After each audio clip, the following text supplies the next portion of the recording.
Only two reasons why people truly fall in love with you, and neither of them have anything to do with what you look like, what you own, or what you post online.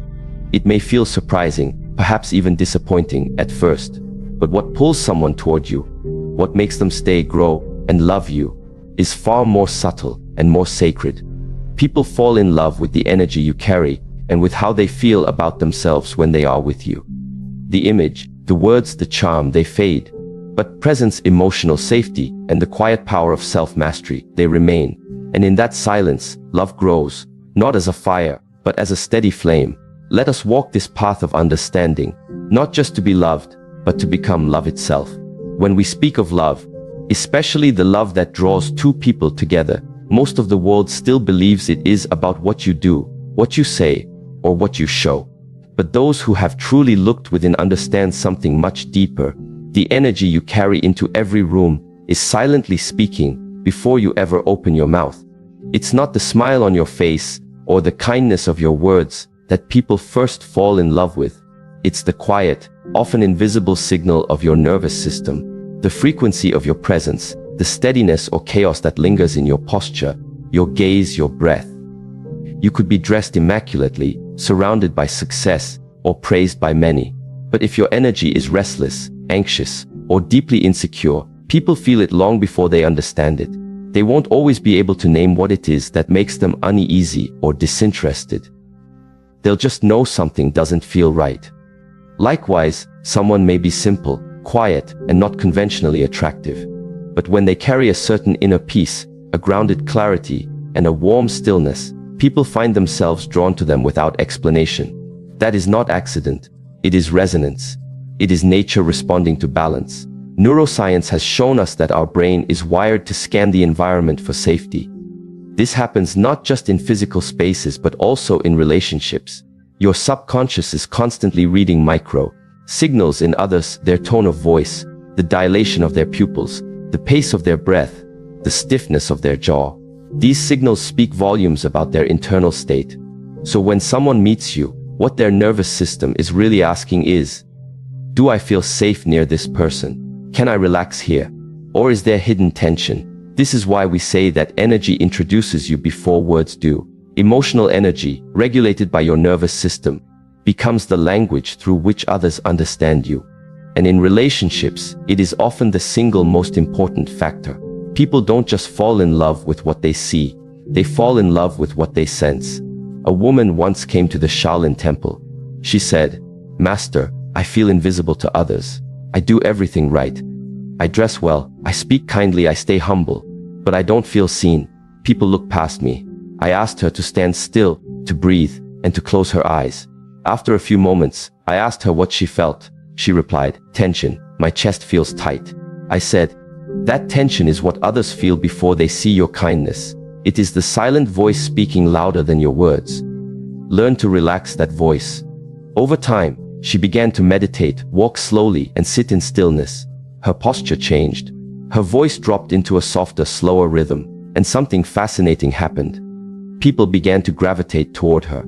Not because she became someone else, but because she began to carry herself with peace instead of striving. That peace became magnetic. From a psychological view, people are naturally attracted to those who help regulate their emotional state. We are drawn to those who soothe our anxiety, not those who mirror it. This is why we sometimes fall for someone and later can't explain why. It wasn't logic, it was regulation. Their presence calms something in us. And this is what most don't realize: your emotional baseline becomes your relational offering. If you live in anxiety, chaos, or fear, that becomes the frequency you offer others. But if you cultivate serenity, presence, and self-respect, that becomes your true beauty, one that doesn't age, doesn't wear out, and doesn't need validation to shine. In Eastern philosophy, we are taught that every person carries a field, what some traditions call chi, or life force. This field is not merely metaphorical, it is sensed, felt, and interpreted through the body. When your chi is steady, your presence is steady, and a steady presence is what others trust. This is why, in times of crisis, people turn to those who do not panic. In love, it is no different. The heart leans into steadiness. It doesn't fall for excitement as much as it falls for peace. Consider a garden. The flowers bloom not because the gardener pulls on them, but because the environment, light, soil, water, is right. Likewise, love blooms where the emotional climate is safe, grounded, and spacious. Your energy is that climate, and people fall in love where they feel they can grow without fear. Now let us move deeper into the second reason people fall in love with you. It is not enough to say that people are drawn to your energy. That is the first gate. The second is how they feel about themselves when they are in your presence. This might seem subtle, but it is everything. People do not fall in love with you simply because you are kind, beautiful, or even wise. They fall in love with how those traits make them feel about who they are when they're with you. Love, in this sense, is not an admiration. It is a reflection. They see in you a mirror that shows them their better self, their truer self, their lighter self. If a man feels more alive, more seen, more safe when he's around you, he will interpret that as love. If a woman feels more respected, more beautiful, more inspired in your company, she will associate those feelings with you. The key here is this: it is not about what you do to impress others, but about how present you are to them. Presence is what allows others to unfold. Presence is what allows others to feel enough. And presence cannot be faked. There is a concept in modern neurobiology called co-regulation.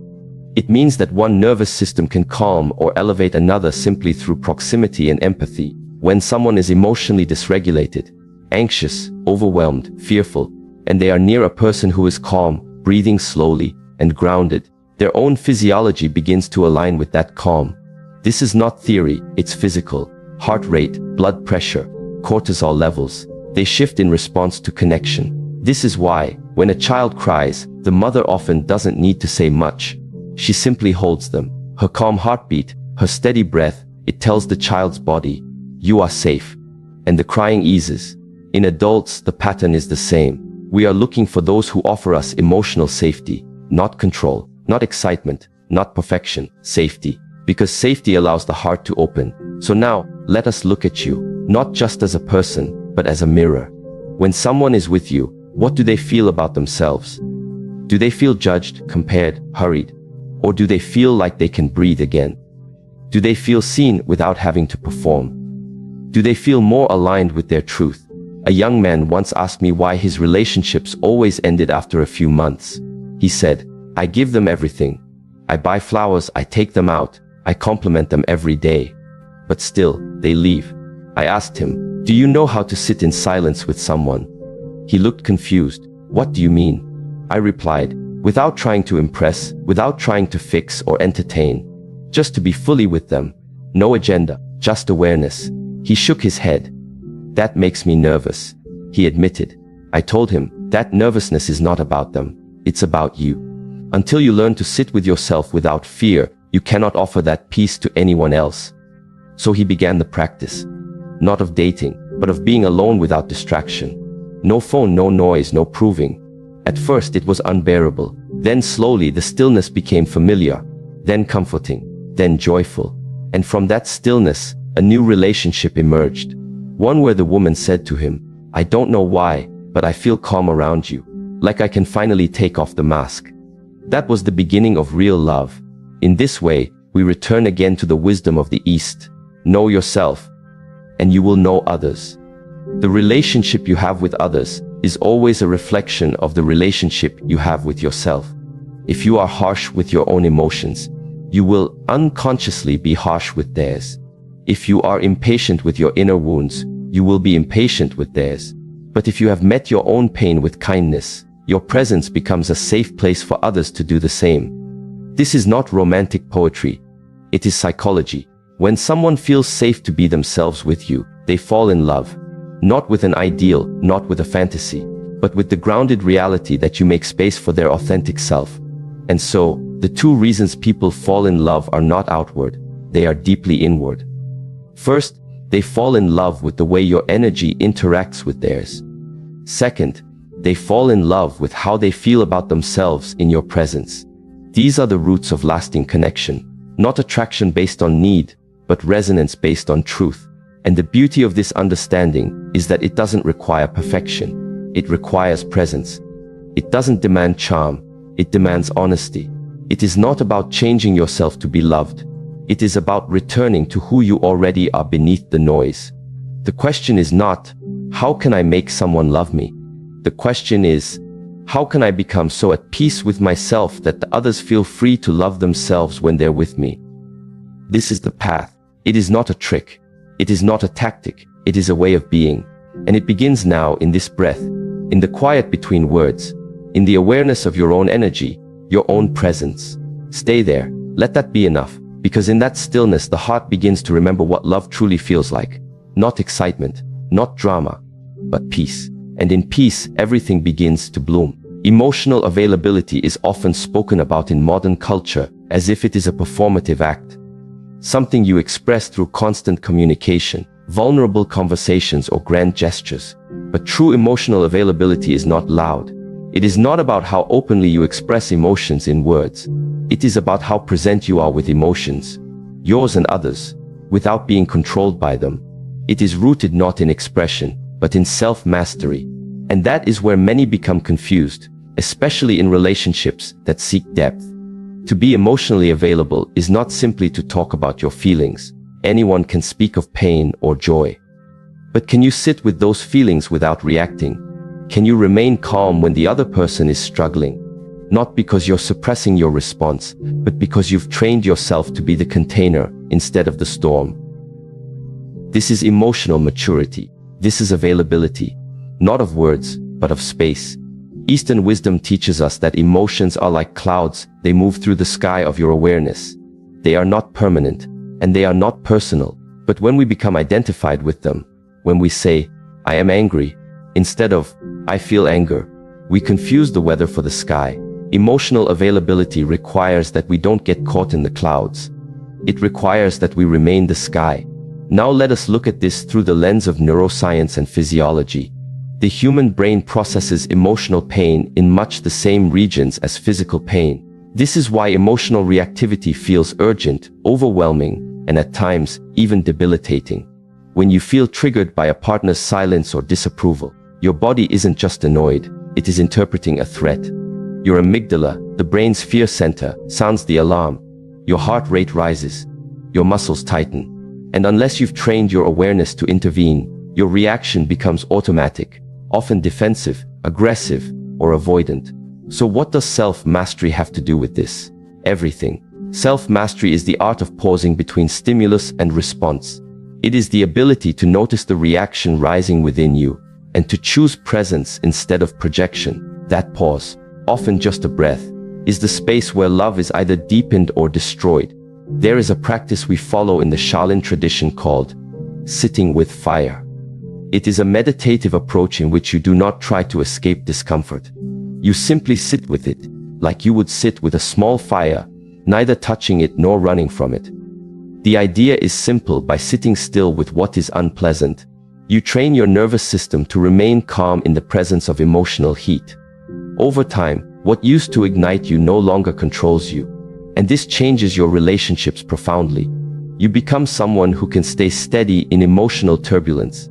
You become emotionally available not because you speak perfectly, but because you remain open and steady in moments when others would shut down or explode. A woman once shared with me a story about her partner who had grown up in a chaotic home. He was gentle, loving, and expressive until conflict arose. Then he would shut down entirely, retreat into silence, sometimes for days. She tried everything, texting, reasoning, even giving space. But nothing helped.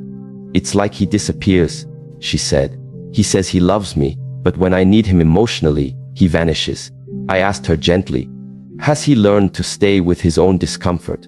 Or does he flee it the way he flees you in those moments? This is the root. You cannot offer others emotional presence if you've never practiced emotional discipline with yourself. If you run from your own sadness, you will run from theirs. If you avoid your own anger, you will shut down in the face of theirs. If you are ashamed of your vulnerability, you will become cold when they are soft. So then, emotional availability is not a doorway that opens outward. It is an inner gate. And that gate is opened through training. You must train yourself, gently but consistently, to remain with your own emotions. Not to fix, suppress, or analyze, but to witness them, to breathe through them, to allow them to pass like waves. This is what it means to hold space. And when you can hold space for yourself, you can hold it for another. Psychologists speak of emotional attunement, the ability to notice, reflect, and respond to another's emotional state with sensitivity. But attunement is impossible if your own emotions rule you. You cannot notice another's sorrow if you are consumed by your own internal chaos. You cannot soothe their fear if you have never calmed your own. Emotional availability, therefore, is a natural byproduct of inner balance. I recall an old man who once visited the temple. His wife had died the year before, and he came seeking peace. During a conversation, he said something I never forgot. For 40 years, he said, I thought I was emotionally present. I worked hard, I stayed faithful, I tried to make her happy. But now that she is gone, I realize I never learned how to be still with her sadness. I always tried to fix her pain, to cheer her up. But I never just sat and listened. I was so afraid of her sorrow that I couldn't bear to look at it. This is the lesson. Emotional availability is not about solving or impressing. It is about presence. The willingness to sit beside someone in their storm, not as a rescuer, not as a judge, but simply as a steady presence. That is what heals. That is what deepens love. In relationships, we often confuse attention with availability. Just because someone responds to your messages quickly, compliments you often, or showers you with affection, doesn't mean they are emotionally available. Real availability is revealed when things get hard, when silence creeps in, when disappointment surfaces, when fears arise. In those moments, the emotionally immature will withdraw, defend, or attack. But the emotionally mature will stay. They will breathe. They will listen. They will hold the space for what is real. But how do you cultivate this maturity? Begin with the body. Your breath, posture, and tone of voice are not secondary. They are your foundation. When your breath is shallow, your awareness is limited. When your shoulders are tense, your words are reactive.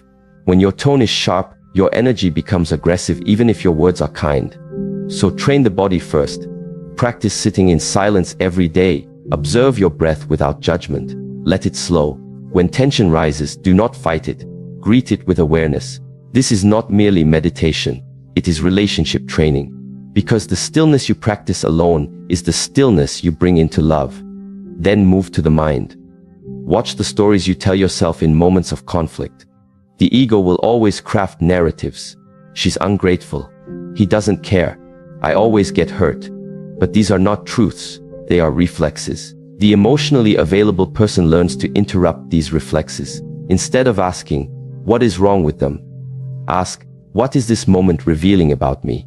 That shift transforms conflict into a mirror, not a weapon. Then, finally, practice compassion. Not the kind that pities, but the kind that understands. Every person you meet carries unseen wounds. Every sharp word, every withdrawal, every overreaction. These are not just bad habits. They are coping mechanisms formed in the fires of childhood, trauma, and insecurity. Emotional availability means recognizing this, not to excuse harmful behavior, but to understand its roots. And in that understanding, you become less reactive, more curious, more compassionate. This is the emotional landscape where love can grow. One evening, during a walking meditation, I noticed a young couple sitting by the lotus pond. The woman was crying quietly, and the man was sitting beside her, not touching, not speaking, just sitting. After some time, she leaned into him, and he wrapped his arm around her. Later, I asked him, "What did you say to her?" He replied, "Nothing. I've learned that sometimes words just get in the way. I used to try and fix her tears. Now I just sit with her until they dry themselves." That is the wisdom of presence. That is emotional availability. So many chase love hoping it will fix them, complete them, or rescue them from loneliness. But love is not a savior. Love is a sacred space, and emotional availability is the doorway. It is not granted by luck, and it is not found in others. It is forged slowly and deliberately through inner work, conscious breath, and silent strength. We live in a world that rewards quick responses, witty comebacks, and constant stimulation. But love does not thrive in noise. It blooms in quiet attention. It grows in the pause between reaction and response. And the one who masters that pause becomes not just lovable, but loving. So when you find yourself in the presence of someone you care for, and tension arises, do not rush to speak. Do not flee or fight. Return to your breath, return to stillness. Ask yourself, can I remain open even now? And if the answer is yes, even for a few seconds, you have taken a step toward becoming emotionally available. This is not a skill that will win applause. It is not dramatic or visible, but it is the foundation of every meaningful relationship you will ever have. The strength to stay present with discomfort. The softness to stay open in the face of fear. The wisdom to remain still in the storm. And it is this, the invisible discipline of the heart, that makes love real and makes you ready to receive it. In the stillness of the human spirit, one truth becomes increasingly evident. The energy you carry either invites others in or causes them to pull away. It is not always your words, your appearance, or your accomplishments that draw people toward you, but rather something more subtle and powerful. The quality of your inner energy, your energy shaped by your thoughts, your emotions, your level of self-awareness, and your presence, is the invisible force that surrounds you. It enters the room before you speak and lingers long after you've gone. This energy either nourishes the hearts of others or burdens them. And in relationships, this unseen force often determines whether people fall in love with you, stay with you, or quietly drift away. Western psychology refers to this as affective presence, the emotional atmosphere a person carries with them, which others instinctively feel and respond to. It is not about being happy all the time or masking your struggles with artificial positivity. Rather, it is about your baseline state of being. Are you generally grounded or anxious? Are you calm or reactive? Do people feel safe and uplifted in your presence? Or do they feel they must guard themselves, walk on eggshells, or manage your emotional state for you? To cultivate the kind of energy that draws people in, you must begin by noticing your default energetic state when you are alone. This is the version of you that no one sees. When you are sitting quietly, when nothing external demands your attention, what thoughts emerge? What feelings arise? If you're constantly carrying stress, fear, resentment, or unhealed pain, this becomes the energetic frequency you emit. Even if you try to hide it, people may not consciously detect it, but they will sense something is off. Their nervous systems will respond instinctively. They may feel drained, tense, or uneasy around you without knowing why. In contrast, someone who has done the inner work to process their emotions, regulate their nervous system, and stay centered brings with them a calming, magnetic presence. This is what Eastern traditions refer to as Shen, or spirit. When your spirit is calm and bright, it draws others into a field of peace. I once met a woman who worked as a hospice nurse. She was not loud or charismatic, but there was something extraordinary about her presence. When she walked into a room, patients would visibly relax. Families would begin to cry, not because she said something, but because she made them feel safe enough to release their pain. When I asked her how she managed to carry such stillness in such a heavy environment, she said, "I don't fight death. I don't resist grief. I let everything move through me. That way, I don't get stuck, and neither do the people around me." Her words echo a deep truth. Your energy is not defined by what you feel, but by how freely you allow those feelings to move through you. Resistance creates blockages. Acceptance creates flow, and that flow is what makes your energy feel clean, calm, and open. In relationships, the energy you bring into connection matters more than your intentions. You may love deeply, but if your energy is filled with anxiety, control, or emotional volatility, others will not feel safe enough to receive that love. Love is not enough when it comes with emotional instability. The heart can only open in the presence of safety. Therefore, to be someone others can fall in love with, you must first become someone who creates energetic safety, not through perfection, but through presence. Consider the story of a man who deeply loved his partner, but constantly feared abandonment. He would frequently check her phone, question her tone, and seek constant reassurance. "Do you still love me?" he would ask, even on good days. Though he claimed to love her, his energy transmitted insecurity, not trust. Eventually, she left. Not because she didn't love him, but because his energy became exhausting. She could not carry his emotional instability along with her own. Love cannot survive when one person must hold the weight of another's unhealed wounds. This is why energy management is not just spiritual practice. It is relational responsibility. Your energy is your offering. And when it is heavy, chaotic, or demanding, others feel the burden of carrying what you haven't yet processed. When it is balanced, warm, and aware, others feel nourished by your presence. Relationships that last are not always built on passion. They are built on the quiet, consistent peace of being around someone who has mastered their inner state. From a physiological standpoint, your nervous system plays a central role in this. When you are anxious or angry, your sympathetic nervous system activates, creating a fight or flight response. Your heart rate increases, your voice becomes sharper, your facial muscles tighten. These micro signals are perceived by others on a subconscious level. Their own nervous systems react accordingly. If they sense danger, even emotional danger, they may unconsciously shut down or distance themselves. In contrast, when your parasympathetic system is active, when you are relaxed, centered, and grounded, your voice softens, your eyes convey warmth, your gestures slow. This signals safety, which invites connection. You don't need to say a word. Your body communicates whether someone can trust you with their emotional world. This is why disciplines like Qigong, breathwork, and mindfulness are not just tools for self-care. They are foundational for healthy relationships. The stillness you cultivate in solitude is what enables you to remain grounded in conflict. The breath you deepen when alone is the breath that steadies you when your partner is overwhelmed. Every moment you spend training your body and mind to return to center becomes a gift to those you love. A young woman once told me about a mentor she admired deeply. She doesn't say much, she explained, but when she looks at you, it's like she sees everything, and somehow, you still feel safe. That is the power of conscious energy. It sees without judging. It listens without interrupting. It accepts without trying to control. This is what makes people feel seen, known, and loved. Not what you do, but how you be. So how do we practically begin to shift our energy to become more magnetic, grounded, and trustworthy in relationships? First, we must examine the stories we tell ourselves about love. Many carry subconscious beliefs such as, I am unworthy of lasting love, or, people always leave me. These beliefs shape your energetic baseline, whether you realize it or not. They influence how you show up, whether you're defensive, anxious, or emotionally distant.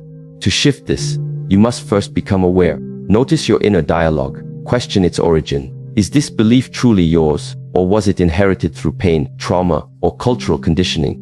Then, begin to replace these beliefs not with grand affirmations, but with simple truths anchored in the present. I am learning to be safe with myself.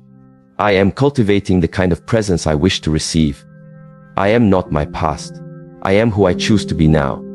As you repeat these truths with sincerity, your energy begins to change. Others will not see the words, but they will feel the shift. You will become less desperate for validation, more centered in self-respect. And this energetic self-possession is deeply attractive, not because it tries to be, but because it radiates clarity. We must also become aware of how we speak. Your tone, your pace, your volume, they all transmit energy. When you speak with urgency, people feel pressure. When you speak with bitterness, they feel judgment. But when you speak with calm sincerity, people open. In our tradition, we say that the voice is the breath made visible. A scattered breath leads to a scattered voice. A grounded breath leads to a grounded voice. So begin every meaningful conversation with a breath. Not a shallow, unnoticed inhale, but a conscious, rooted breath from the diaphragm. This simple act will align your mind, body, and intention. And that alignment is what creates coherence in your energy. Another important practice is energetic hygiene. Just as you bathe the body to remove physical residue, you must cleanse your energy to release emotional residue. This can be done through meditation, conscious movement, time in nature, or simply sitting in silence and releasing the day's emotions without clinging to them. If you walk into a relationship conversation filled with the stress of your day, the energy of your past, or the residue of an argument, you bring that weight into the interaction. But if you cleanse your field, if you take even 10 minutes to breathe, release, and return to center, you show up as a new person, one who is fully present, not polluted by what came before. In a world filled with performance, emotional masks, and unhealed wounds, a person who carries clean energy becomes a sanctuary. People may not know why they feel safe around you. They will just know that they do. And in that safety, love begins to flow. I once guided a couple who were struggling with constant arguments. The words changed, but the energy remained the same: reactive, accusatory, impatient. So I asked them to do something simple. For 1 week, before every conversation, they were to sit silently together for 3 minutes. No talking, just breathing. At first, they resisted. How will this solve anything? They asked. But after a few days, they reported something curious. The intensity of their arguments softened. Their tone shifted. We still disagree, the woman said, but somehow, I don't feel like I need to win anymore. I just want us to stay connected. This is the miracle of energy alignment. When the body is calm and the breath is synchronized, the mind becomes less hostile. And when the mind softens, the heart reopens. You must understand that your energy is your message. Before anyone falls in love with your words, your face, or your mind, they fall in love with how you make them feel.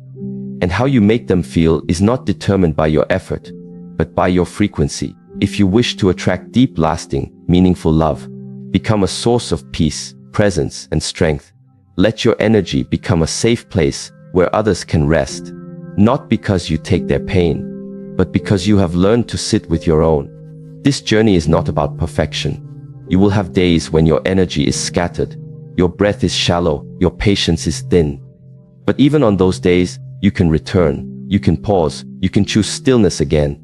And in doing so, you not only transform your relationships, you transform yourself into someone who is no longer seeking love, but radiating it. In every relationship, there comes a moment when what once felt effortless begins to require effort. The initial fascination fades, the intensity softens, and what's left is no longer just attraction. It is the opportunity for real connection. And it is in this space that many falter, not because they do not care, but because they do not know how to maintain connection when comfort replaces curiosity. The human tendency is to settle into predictability, to grow complacent with the familiar. But the truth is, people do not fall in love with who you were when they met you. They fall in love again and again with who you continue to become. Emotional depth and growth, the ever-unfolding layers of your mind, heart, and spirit, are what sustain intimacy over time. To understand this, we must first look at how the human mind responds to novelty. Neuroscience teaches us that the brain's reward system thrives on newness. During the early stages of love, dopamine levels rise, creating a natural high. Everything about the other person feels fascinating. You notice their laugh, their hand gestures, the way they pause between sentences. But as time passes and routines settle in, the novelty wears off, and with it, the heightened dopamine. This is not a sign that love is gone. It is simply a biological shift from infatuation to familiarity. And familiarity, if left unattended, can breed disinterest. Not because the person has changed, but because you have stopped looking beneath the surface. This is why emotional growth is essential. Growth renews the bond. It keeps the connection alive by offering new dimensions of self to explore, to witness, and to honor. Think of a tree. In spring, it blooms. In summer, it ripens. In autumn, it releases. And in winter, it rests. Yet beneath the surface, it is still growing, its roots deepening, unseen. A relationship that survives the seasons must also grow in quiet and visible ways. And that growth must happen individually and together. Many people expect their partner to remain as they were in the beginning. But to love someone truly is to allow, and even encourage, their evolution. This requires inner security. If your sense of identity depends on the version of your partner you first fell in love with, you will resist their growth. You may fear their change because it threatens your stability. But love that fears growth is not love, it is control. Real love says, I want to know the new you, again and again. Real love is curious, not possessive. It seeks to understand, not to define. I remember a story shared by a woman in her 60s who had been married for over 30 years. She said, "We've fallen out of love with each other many times. But each time, we found our way back. Because we allowed each other to change. He's not the same man I married, and I'm not the same woman. But every time we made space for each other's growth, it was like falling in love with someone new." Her wisdom carries a powerful truth. Relationships stagnate not because people change, but because we stop listening to who they're becoming. To maintain emotional depth in a relationship, you must first commit to your own growth. This means engaging with your fears, your beliefs, your past wounds. It means becoming emotionally literate, able to name your emotions, understand their origins, and communicate them without blame. When you do this, you create a relational environment where emotional safety exists. And emotional safety is the soil where intimacy grows. It also means challenging yourself, learn something new, explore new ideas, read, write, reflect, move your body, stretch your perspectives. When you grow, you become more interesting, not in the superficial sense, but in the energetic one. You carry depth.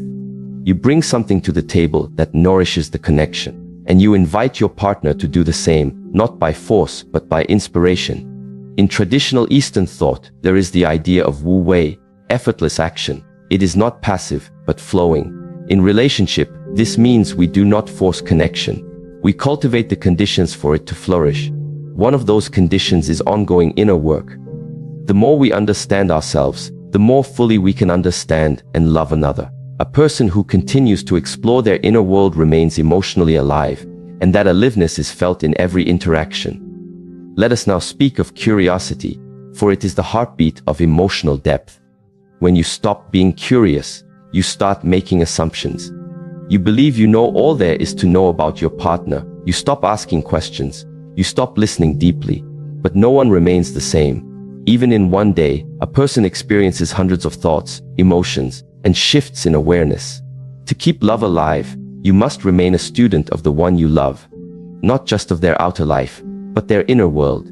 What are they afraid of now? What excites them? What beliefs are they questioning? What dreams have changed? These are not things you learn once. They must be relearned again and again. A man once told me about his divorce. He said, "She didn't leave because of someone else. She left because I stopped seeing her. I stopped asking her how she was feeling. I assumed we were fine because there were no fights. But the silence grew too loud. And one day, she said she felt alone, even while lying beside me." His voice carried deep regret, not for what he did, but for what he failed to do. Emotional depth is not always about grand gestures. Sometimes, it is simply about paying attention. Presence is the most profound form of love. In practical terms, couples can create rituals of reconnection. A weekly check-in where each person shares what's been on their heart. A quiet evening walk without phones. A shared journal where each writes a reflection the other responds to. These simple practices deepen emotional intimacy. They send the message, "I still want to know you." Emotional depth also requires vulnerability. This is not the same as oversharing. It is about authenticity. Saying, "I feel hurt," rather than hiding behind sarcasm. Saying, "I need support," rather than pretending to be fine. Vulnerability invites closeness, but it must be